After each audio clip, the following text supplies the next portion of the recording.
Dubai.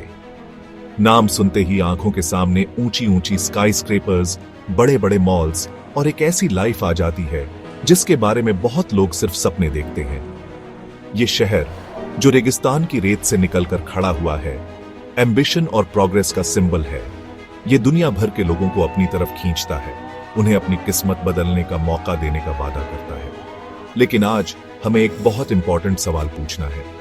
क्या ये सपना, ये दुबई की चमक दमक वाली पिक्चर वहां जाने वाले हर इंसान के लिए सेम है, या फिर इस शहर का कोई दूसरा चेहरा भी है, एक छिपा हुआ पहलू जो दुनिया की नजरों से दूर है? क्या एक अमीर टूरिस्ट का एक्सपीरियंस एक मामूली कंस्ट्रक्शन वर्कर या डोमेस्टिक हेल्पर जैसा ही होता है? आज हम कुछ जवाब ढूंढने की कोशिश करेंगे। जब आप दुबई के बारे में सोचते हैं तो सबसे पहले क्या ख्याल आता है? जाहिर है वहां की लग्जरी, बुर्ज खलीफा, आसमान को छूता हुआ इंसानी एम्बिशन का एक मॉन्यूमेंट, पाम जुमेराह, खजूर के पेड़ के शेप का आइलैंड जो इंसानों ने बनाया है। ये शहर चमकता है, दमकता है, हर कोने में अपनी दौलत का दिखावा करता है, जैसे कि एटीएम्स जो कैश की जगह सोने की बार्स देते हैं, और पुलिस फेरारीज, लैम्बोर्गिनीज और बुगाटीज में गश्त लगाती है। ये वो दुबई है जो ट्रैवल ब्रोशूर्स और इंस्टाग्राम फीड्स पर छाया रहता है। लेकिन क्या ये पूरी पिक्चर है, या इस चमक दमक के पीछे कुछ और भी है? हम ये शानदार नजारा तो देखते हैं, पर क्या कभी सोचते हैं कि इस सारे मैजिक को हकीकत बनाने के लिए पर्दे के पीछे कौन काम कर रहा है? अब मैं आपको रमेश के बारे में बताता हूं। रमेश इंडिया के एक छोटे गरीब गांव से था, जहां अपॉर्चुनिटीज बहुत कम थे। उसे अपना परिवार पालना था, बूढ़े माँ बाप, जवान बीवी, 2 छोटे बच्चे। दुबई उसे अपनी दुआओं का जवाब लगा। उसके गांव में एक एजेंट ने दुबई की बहुत अच्छी तस्वीर दिखाई। वीजा और टिकट के लिए रमेश के परिवार को अपनी छोटी सी जमीन गिरवी रखकर भारी लोन लेना पड़ा। दुबई में उसके पहले कुछ महीने एक शौक थे। कंस्ट्रक्शन साइट पर काम कमर तोड़ था। चिलचिलाती धूप में दिन में 12, कभी कभी 14 घंटे। अच्छा रहने का ठिकाना था एक तंग कमरा जिसे 10 और आदमियों के साथ शेयर करना पड़ता था, शहर की चमक दमक से दूर एक लेबर कैंप में। फिर एक मनहूस दिन एक हादसा हुआ। रमेश कंस्ट्रक्शन साइट पर स्कैफोल्डिंग से गिर गया। अचानक रमेश जॉबलेस हो गया, घायल था और मेडिकल बिल्स बढ़ते जा रहे थे। उसके सपने एक जीते जागते बुरे सपने में बदल गए।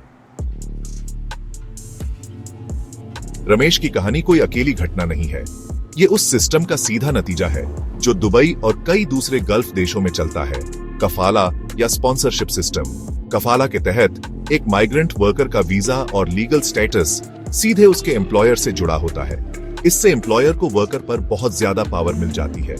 इस सिस्टम के तहत सबसे आम और बेरहम प्रैक्टिसेस में से एक है पासपोर्ट जब्त कर लेना। जैसे ही कई वर्कर्स दुबई पहुंचते हैं, उनके एम्प्लॉयर्स उनके पासपोर्ट ले लेते हैं। सोचिए, दिन में 12 से 14 घंटे काम करना, अक्सर भारी फिजिकल लेबर, रेगिस्तान की भयानक गर्मी में, तनख्वाह कम होती है और कभी कभी ये थोड़ी सी तनख्वाह भी देर से मिलती है या गलत तरीके से काट ली जाती है। वो महल बनाते हैं लेकिन खुद गंदगी में रहते हैं। क्या ये इंसानियत है? दुबई में माइग्रेंट लेबर का स्केल चौंका देने वाला है। दुबई की पॉपुलेशन में 85 से 90% से ज्यादा एक्सपेट्रिएट्स हैं और इनमें से एक बड़ा हिस्सा कम तनख्वाह वाले लेबरर्स का है। वो दुबई की इकोनॉमी की रीढ़ की हड्डी है, फिर भी ज्यादातर अदृश्य रहते हैं। दुबई में फाइनेंशियल डेट एक क्रिमिनल ऑफेंस है। अगर आप लोन लेते हैं और उसे चुका नहीं पाते तो आपको जेल में डाला जा सकता है। बहुत से वर्कर्स खुद को कर्ज और निराशा के इस चक्कर में फंसा हुआ पाते हैं। कई कैटेगरीज के वर्कर्स के लिए कोई लीगली तय मिनिमम वेज नहीं है। वर्कर्स को ट्रेड यूनियंस बनाने या कलेक्टिव बार्गेनिंग करने की भी इजाजत नहीं है। पूरा सिस्टम अक्सर एम्प्लॉयर के हितों की रक्षा के लिए बनाया गया लगता है, वर्कर के नहीं। ये असुरक्षा परदेश में उनकी पहले से ही मुश्किल जिंदगी में और दुख बढ़ा देती है। तो हम 2 दुबई देखते हैं। एक है चमक दमक वाला दुबई, बेहिसाब दौलत और फ्यूचरिस्टिक अजूबों का शहर। वो शहर जो वर्ल्ड एक्सपोज, बड़े बड़े शॉपिंग फेस्टिवल्स होस्ट करता है और सेलिब्रिटीज और बिलियनियर्स को अट्रैक्ट करता है। लेकिन फिर एक दूसरा दुबई भी है, रमेश और उसके जैसे लाखों लोगों का दुबई। छिपे हुए लेबर कैंप्स, थका देने वाले काम के घंटे और टूटे हुए सपनों का दुबई। ये वो दुबई है जिसे वर्कर्स की एक अदृश्य सेना ने बनाया है। चमकते स्काई स्क्रेपर्स और लग्जूरियस होटल्स उनकी कड़ी मेहनत का सबूत है। लेकिन क्या वे शहर की खुशहाली में हिस्सा पाते हैं? ज्यादातर नहीं।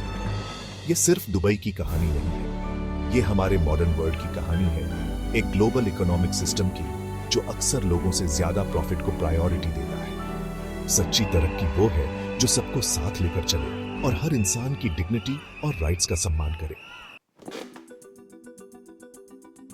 दोस्तों, जो कहानियां आज आपने सुनी, जैसे रमेश की, वो सिर्फ अकेली कहानियां नहीं है, वो लाखों इंसानों की जीती जागती हकीकत बयान करती है।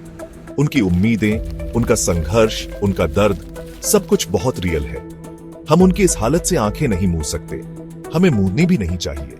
तो आज आप सबसे मेरी अपील बहुत सिंपल है, चमकदार तस्वीरों और सजाई हुई इमेजेस के पार देखिए। दुबई जैसी जगहों की पूरी सच्चाई समझने की कोशिश कीजिए, और जब हम समझ जाएं, तो हमें अपनी आवाज उठानी चाहिए। हर इंसान डिग्निटी, रिस्पेक्ट और फेयरनेस के साथ ट्रीटमेंट डिजर्व करता है। Thank you. जय हिंद।